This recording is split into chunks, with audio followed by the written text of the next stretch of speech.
चलिए भाई साहब, सो ध्यान से देखिएगा क्या कहता है। कहता है कि भाई साहब अगर बोले एफडीआई की बात करें तो 100% एफडीआई, कितना 100% FDI is allowed under the automatic route in scheduled air transport service. आगे देखिएगा, या फिर रीजनल ट्रांसपोर्ट सर्विस या फिर domestic scheduled passenger airline. Sir मतलब क्या कहना चाहते हो, समझ में नहीं आया कुछ, ध्यान से सुनिएगा।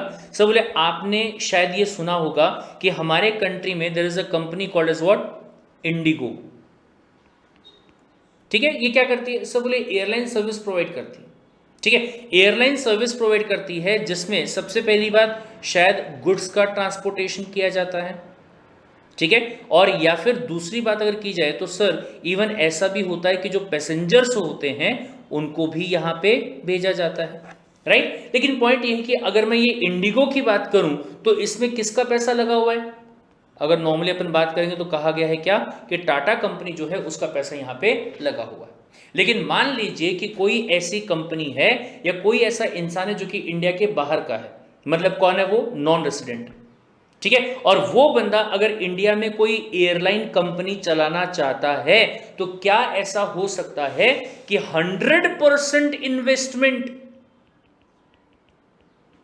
कितना इन्वेस्टमेंट, पूरा 100% इन्वेस्टमेंट जो है वो कौन कर सके, सामने वाला बंदा यहां पे कर सके। क्या ऐसा अलाउड होगा क्या, बोले हाँ कर सकते हैं, कोई दिक्कत वाली बात नहीं है, yes this will be allowed. तो वही बात यहां पे बोली गई, क्या कहता है भाई साहब कि अगर मैं एविएशन की बात करूं, लेकिन ध्यान दीजिएगा यहां पे मैं जो डिफेंस में एविएशन यूज होते हैं उसकी बात नहीं कर रहा हूं, मैं लड़ाकू विमानों की बात नहीं कर रहा हूं, मैं किसकी बात कर रहा हूं, जहां पे आप ट्रांसपोर्टेशन सर्विस प्रोवाइड करते हैं, गुड्स वगैरह भेजने की बात आप करते हैं, या फिर दूसरा अगर आप पैसेंजर एयरलाइन की बात कर रहे होंगे जो कि डोमेस्टिक लेवल पे काम कर रहा है, और या फिर अगेन ट्रांसपोर्ट सर्विस की बात करें जो कि रीजनल लेवल पे काम कर रहा होगा, दोनों इसमें आपके कवर हो जाते हैं। फिर उसके बाद में अगर देखिए approval of 100% FDI in aviation for the foreign carriers. Foreign carriers मतलब जो फॉरेन वाले एयरक्राफ्ट वगैरह हैं उनको भी अलाउड है, अप्रूवल है 100% एफडीआई का। ठीक है, फिर उसके बाद में 100% FDI is allowed under the automatic route in the tourism and the hospitality subject to the regulations and the law. Sir यहां पे अगर आप ये रेगुलेशंस की बात करें तो मैं आपको बता दूं कि आपका फेमा का जो एक्ट है जो कि 1999 का है, और उसके अंडर जो रेगुलेशंस बने हुए होंगे अलग अलग कामों के लिए, वो रेगुलेशंस को आपको क्या करना पड़ेगा, कंप्लाई करना पड़ेगा। फिर उसके बाद में government allowed 100% FDI in education sector through the automatic root since 2002। मतलब अगर कोई फॉरेन की कंपनी है जो कि हमारी कंट्री के अंदर एजुकेशन के लिए कुछ भी करना चाहती है, उसमें अगर 100% इन्वेस्टमेंट करना चाहे तो वो भी क्या होगा, अलाउड होगा। 100% इन्वेस्टमेंट का मतलब क्या है भाई साहब, ऐसा नहीं कि किसी इंडियन बंदे के साथ में मिलकर काम करना पड़ेगा, भाई साहब पूरा काम इकलौता तुम खुद ही कर लो, बोले वो भी चलेगा, दिक्कत नहीं।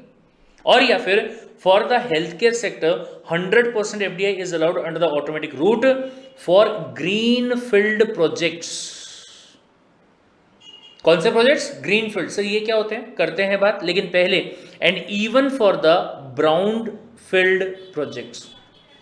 सर दो प्रोजेक्ट्स का नाम यहां पे लिया गया है, एक है आपका ग्रीन फील्ड और दूसरा आपका कौन सा, ब्राउन फील्ड। सर सवाल ये आता है ये ग्रीन फील्ड और ब्राउन फील्ड का मतलब क्या होता है, ध्यान से सुनिएगा।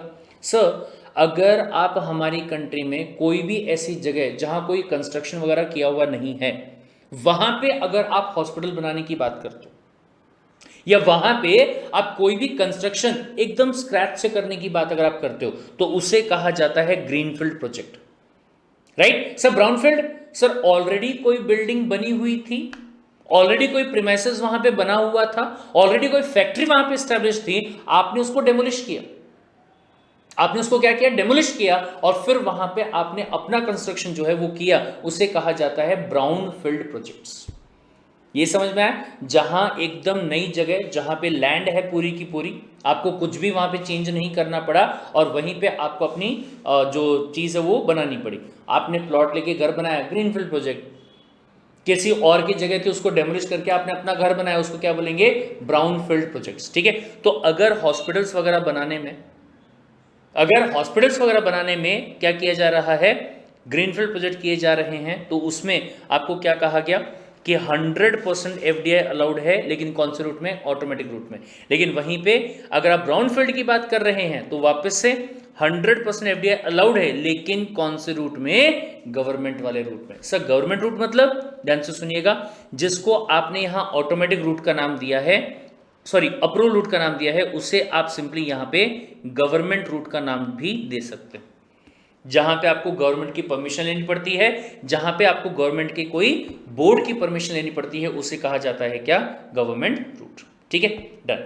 फिर next point, FDI cap in the telecom sector has been increase to 100% from 74%। मतलब अगर आप टेलीकम्युनिकेशन की बात करते हैं तो पहले 74% इन्वेस्टमेंट अलाउड था कि बाहर वाले लोग हमारी इंडियन कंपनी में कर सकते हैं। एग्जाम्पल वोडाफोन की बात आप कर लीजिए, ठीक है। लेकिन अब उसको कितना कर दिया? पूरा 100%, पूरा का पूरा कर सकते हो, ठीक है। Out of 100%, 49% will be done through the automatic route and rest will be allowed through the FIPB approval route. वो भी वही हो गया आपका, सेम पॉइंट, ठीक है। फिर उसके बाद में 100% FDI in the railway sector. But इसका मतलब ये नहीं कि वो ट्रेन चला पाएंगे। क्या बोला है कि list of the projects. Sir और भी प्रोजेक्ट्स हो सकते हैं, जैसे सफाई करने वाला प्रोजेक्ट हो गया, ठीक है, रेलवे स्टेशंस बनाने वाला प्रोजेक्ट हो गया, या फिर रेलवे स्टेशंस पे जो खाना वाना प्रोवाइड होता है या बाकी और चीज़ जो प्रोवाइड होती हैं उसका प्रोजेक्ट हो गया, राइट। तो उनके लिए 100% एफडीआई जो है उसको क्या कर दिया? अलाउ कर दिया। And then FDI limit for the insurance company. पहले इंश्योरेंस में 26% इन्वेस्टमेंट बाहर से हो सकता था, अब वही कितना कर दिया गया? 49%। And 100% for the insurance intermediaries. कुछ जगहों पे 100% कर दिया, तो कुछ जगहों पे कितना है? अभी भी 49%, ठीक है। Since the topic current scenario of the agriculture and allied activities in India and current scenario of service sector in India have been already covered under the primary, that is the agriculture allied activities, secondary in view of this, ठीक है, ये कोई काम का नहीं है। Got it, done. चलिए भाई साहब, इसके बाद हम बात करेंगे एग्रीकल्चर एंड इंडस्ट्रियल पॉलिसी। अब इसमें ध्यान दीजिएगा, जब से हमारी कंट्री आज़ाद हुई ना, तब से हमारी कंट्री में 5 ईयर प्लान्स बनने शुरू हुए।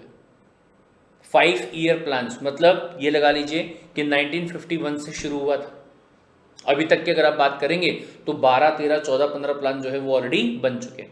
क्या क्या प्लान है, क्या क्या चीज़ें हैं, डिस्कशन उसका करते हैं।